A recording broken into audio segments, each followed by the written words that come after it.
നമസ്കാരം. മലയാളി വാർത്തയിലേക്ക് സ്വാഗതം. വേടന്റെ തീവ്രമായ വരികളും ചടുലമായ പ്രകടനങ്ങളും കലഹിക്കുന്ന, സംഘർഷപ്പെടുന്ന, ചോദ്യം ചെയ്യുന്ന കീഴാള യുവത്വത്തിനും ബഹുജന സംസ്കാരത്തിനും കൂടുതൽ ഉത്തേജനം നൽകുന്നുണ്ട് എന്നതിൽ തർക്കമൊന്നുമില്ല.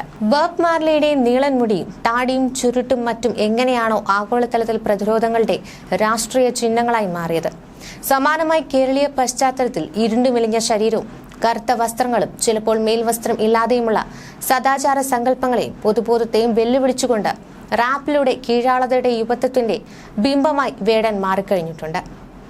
ഇപ്പോഴിതാ റാപ്പർ വേടൻ എന്നറിയപ്പെടുന്ന ഹിരൺദാസ് മുരളിയുടെ ഫ്ളാറ്റിൽ നിന്ന് കഞ്ചാവ് പിടികൂടി എന്ന വാർത്തയാണ് പുറത്തുവരുന്നത്.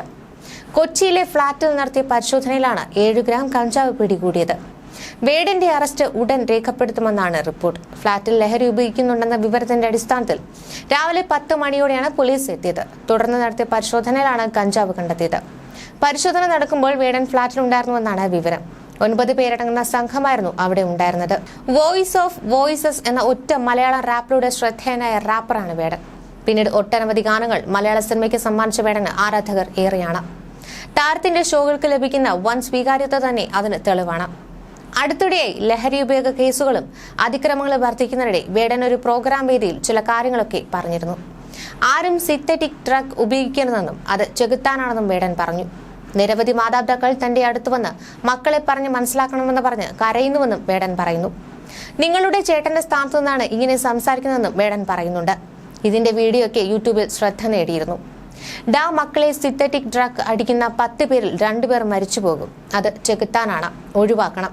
ദയവു ചെയ്ത് പ്ലീസ്. നമ്മുടെ അമ്മയും അപ്പനും കിടന്ന് കരയുവാണ്. എത്ര അമ്മയും അപ്പനുമാണ് എന്റെ അടുത്ത് വന്ന് മക്കളെ ഇതൊക്കെ ഒന്ന് പറഞ്ഞ് മനസ്സിലാക്കെന്ന് പറഞ്ഞ് കരയുന്നത്. സിന്തറ്റിക് ഡ്രഗ് അടിക്കുന്ന 10 പേരിൽ 2 പേർ ചത്തുപോകും. എനിക്കിതിപ്പോൾ പറയേണ്ട ആവശ്യമില്ല. എന്നാലും ഞാൻ നിങ്ങളുടെ ചേട്ടനാണല്ലോ. അനിയന്മാരോടും അനുജത്തിമാരോടും പറയേണ്ട കടമ എനിക്കുണ്ടല്ലോ എന്നാണ് വേടൻ പ്രോഗ്രാം വേദിയിൽ പറഞ്ഞത്. നിറഞ്ഞ കരഘോഷത്തോടെയാണ് കാണികൾ ഇത് ഏറ്റെടുത്തത്. അടുത്തിടെ മോഹൻലാൽ ചിത്രമായിരുന്ന എമ്പുരാനുമായി ബന്ധപ്പെട്ട് നടന്ന വിവാദത്തിൽ വേടൻ പ്രതികരിച്ചതൊക്കെ ഏറെ ശ്രദ്ധ നേടിയിരുന്നു. സിനിമ ചെയ്തതിനൊക്കെ ED റെയ്ഡിന് വരുന്ന കാലഘട്ടമാണ്. ആരെക്കുറിച്ച് എന്തൊക്കെയാണ് സംസാരിക്കുന്നതെന്ന് മനസ്സിലാകുന്നുണ്ടല്ലോ അല്ലേ മക്കൾക്ക്? സമാധാനമായി നിങ്ങളുടെ സാമൂഹിക അവസ്ഥയിൽ എന്തൊക്കെയാണ് നടക്കുന്നതെന്ന് ബോധമുള്ള ആളുകളായി ഇരുന്നോളൂ. കോളേജിൽ പോകുന്ന കുട്ടികളാണ് നിങ്ങൾ. പൊളിറ്റിക്കലി അറിവുള്ള കുട്ടികളായി വളർന്നോളൂ. കാരണം നിങ്ങൾ മാത്രമേ ഉള്ളൂ ഇനി എന്നായിരുന്നു വേടൻ പറഞ്ഞത്. ഒരു പ്രളയമാണ് വോയിസ് ഓഫ് വോയിസ്ലെസ്സിനുള്ള വഴി തുറന്നത്. 2019 പ്രളയം 2018 പോലെ ഭീകരമായില്ലെങ്കിലും തൃശൂരിലെ പല ഭാഗങ്ങളും അന്ന് വെള്ളം കയറിയിരുന്നു. നാട്ടുകാർ ചെറു സംഘങ്ങളായി തിരിഞ്ഞ് വെള്ളം കയറിയ പ്രദേശങ്ങളിൽ ചെന്ന് ആളുകളേക്ക് സുരക്ഷിത സ്ഥാനങ്ങളിലേക്ക് മാറ്റിയിരുന്നു. അന്ന് ചേറ്റുവ ഭാഗത്തേക്ക് വള്ളങ്ങളിൽ പോയവരുടെ കൂട്ടത്തിൽ ഹിരൺദാസും ഉണ്ടായിരുന്നു. വെള്ളം കയറി വീടുകളിൽ പേടിച്ചരണ്ട് നിൽക്കുന്ന ഓരോരുത്തരുടെയും വള്ളത്തിലേക്ക് കൈപിടിച്ചു കയറ്റുമ്പോൾ മറ്റൊന്നും വേടന്റെ മനസ്സിലുണ്ടായിരുന്നില്ല. പക്ഷേ കഴുത്തോളം വെള്ളത്തിൽ മുങ്ങി നിൽക്കുമ്പോഴും മാഞ്ഞു പോകാത്ത വിവേചനത്തിന്റെ വേരുകൾ തനിക്കെതിരെ ഉയർന്നു പൊങ്ങിയപ്പോഴാണ് വേടന്റെ ഉള്ളിലെ വാക്കുകളുടെ കനൽ ആളിക്കത്തിയത്. അന്നുണ്ടായ ആ വിവേചനത്തിന് മുറിപ്പാടുകൾ നൽകിയ ബോധ്യത്തിൽ നിന്നുമാണ് പിന്നീട് വോയിസ് ഓഫ് വോയിസ്ലെസ് പിറവിയെടുത്തത്. അന്ന് റാപ്പിന് ഏറെ സ്വീകാര്യത ലഭിച്ചുവെങ്കിലും ചില സാമ്പത്തിക ബുദ്ധിമുട്ടുകൾ കൊണ്ട് 3 മാസത്തോളം വോയിസ് ഓഫ് വോയിസ്ലെസ്സിന്റെ ചിത്രീകരണം മറ്റും തുടങ്ങാതെ നിന്നു. പിന്നീട് സുഹൃത്തുക്കൾ വഴി ആവശ്യമായ പണം ശരിയായ ശേഷമായിരുന്നു ഈ ഷൂട്ടിലേക്ക് കടന്നത്.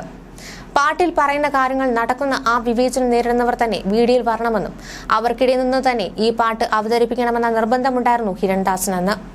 തൃശൂർ റെയിൽവേ സ്റ്റേഷന് അടുത്തുള്ള അടിസ്ഥാന സൗകര്യങ്ങൾ പോലുമില്ലാത്ത കോളനിയിലായിരുന്നു പാട്ടിന്റെ മുഴുവൻ ചിത്രീകരണവും നടത്തിയത്. അവർക്കായുള്ള അവരുടെ രാഷ്ട്രീയമാണ് താൻ പറഞ്ഞതെന്നാണ് വേടൻ ഉറപ്പിച്ചു പറഞ്ഞത്. അങ്ങനെ ഷൂട്ടിങ്ങിനും മറ്റും പോസ്റ്റ് പ്രൊഡക്ഷൻ വർക്കുകൾക്കും ശേഷം വോയിസ് ഓഫ് വോയിസ്ലെസ് ജൂൺ 13 യൂട്യൂബിലേക്ക് എത്തിയത്. കുറഞ്ഞ മണിക്കൂറുകൾക്കുള്ളിൽ തന്നെ റാപ്പ് സംഗീത പ്രിയർക്കിടയിൽ മാത്രമല്ല കേരളത്തിൽ മുഴുവൻ ചർച്ചകൾക്കും തുടക്കം കുറിച്ചു. അടിച്ചമർത്തപ്പെട്ടവന് തന്റെ ശബ്ദം ഇല്ലാതാക്കിയവനോട് പറയാനുള്ളതെല്ലാം പറഞ്ഞ വാക്കുകളായിരുന്നു ആ അഭിപ്രായങ്ങളായി വന്നത്. മലയാളത്തിൽ ഇതുവരെ വന്നിട്ടുള്ള റാപ്പുകളിലെല്ലാം വെച്ച് ഏറ്റവും ശക്തമായ വാക്കുകളാണ് വേടന്റെ പാട്ടിലുള്ളതെന്നായിരുന്നു ഏറ്റവും കൂടുതൽ വന്ന കമന്റുകൾ. സംഗീത ചലച്ചിത്ര രംഗത്തുള്ളവരും സാമൂഹ്യ നിരീക്ഷകരും അടക്കം നിരവധി പേരായിരുന്നു പാട്ട് ഷെയർ ചെയ്തത്. നമ്മുടെ ചെറിയ സർക്കിളുകളിൽ നമ്മൾ പലതും ചർച്ച ചെയ്യും. കലയുടെ രൂപത്തിൽ ഈ ചർച്ചകൾ കൂടുതൽ ആളുകളിലേക്ക് എത്തിക്കാനാകുമെന്നാണ് താൻ വിശ്വസിക്കുന്നതെന്നാണ് ഹിരൺദാസ് പറയുന്നത്. വേടന്റെ വാക്കുകളെ ശരിവെക്കുകയായിരുന്നു വോയിസ് ഓഫ് വോയിസ്ലെസ് തുടക്കം കുറിച്ച സമൂഹത്തിലെ ഉച്ചനീചത്വങ്ങളെക്കുറിച്ചുള്ള ചർച്ചകൾ. റാപ്പിനൊപ്പം തന്നെ ഏറെ ശ്രദ്ധ നേടിയതായിരുന്നു വേടൻ എന്ന പേര്. റാപ്പർമാർ പൊതുവെ സ്വീകരിക്കുന്ന സ്റ്റേജ് നെയിം, അതായത് തൂലിക നാമം പോലെ ഇരിക്കും ഇതുമെന്നായിരുന്നു പൊതുവെ കേട്ടവരെല്ലാം കരുതിയിരുന്നത്. എന്നാൽ അങ്ങനെ പെട്ടെന്നുണ്ടായി വന്ന ഒരു പേരല്ല വേടൻ. ഹിരൺദാസ് കണ്ടുപിടിച്ചതുമല്ല.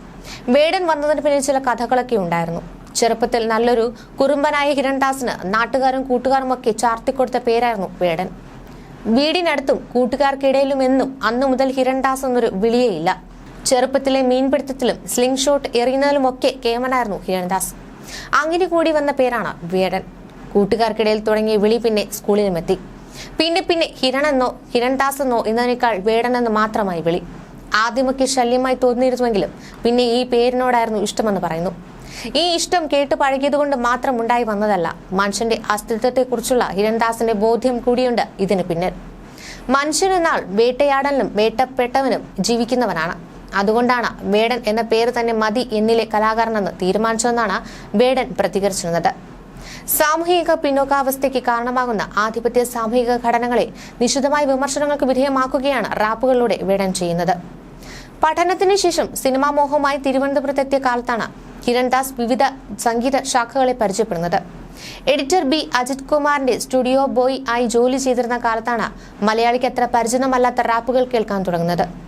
എമിനം, ടുപാക് ഷാക്കൂർ എന്നിവരുടെ റാപ്പുകളിൽ തുടങ്ങിയ Hirandas Azadi dialogues, Divine, casteless collective, Tamil rapper Arivu ഇവരുടെ റാപ്പുകളൊക്കെ കേൾക്കാൻ തുടങ്ങി. വർണ്ണവരയ്ക്കും വംശീയതയ്ക്കുമെതിരെയുള്ള കറുത്ത വർഗ്ഗക്കാരന്റെ പ്രതിഷേധ സ്വരമായാണ് റാപ്പുകളുടെ തുടക്കം. ഇന്ത്യയിലെ വിവിധ ഭാഷകളിൽ റാപ്പുകൾ ഇറങ്ങുന്നുണ്ടെങ്കിലും അടിച്ചമർത്തപ്പെട്ടവനായി ശബ്ദമുയർത്തുന്ന റാപ്പുകൾ ഏറെ കുറവെന്നാണ് ഹിരൺദാസ് ചൂണ്ടിക്കാട്ടുന്നത്. കച്ചവട സാധ്യത മാത്രം മുന്നിൽ കണ്ടുകൊണ്ടാണ് പല റാപ്പുകളും പുറത്തിറങ്ങുന്നത്.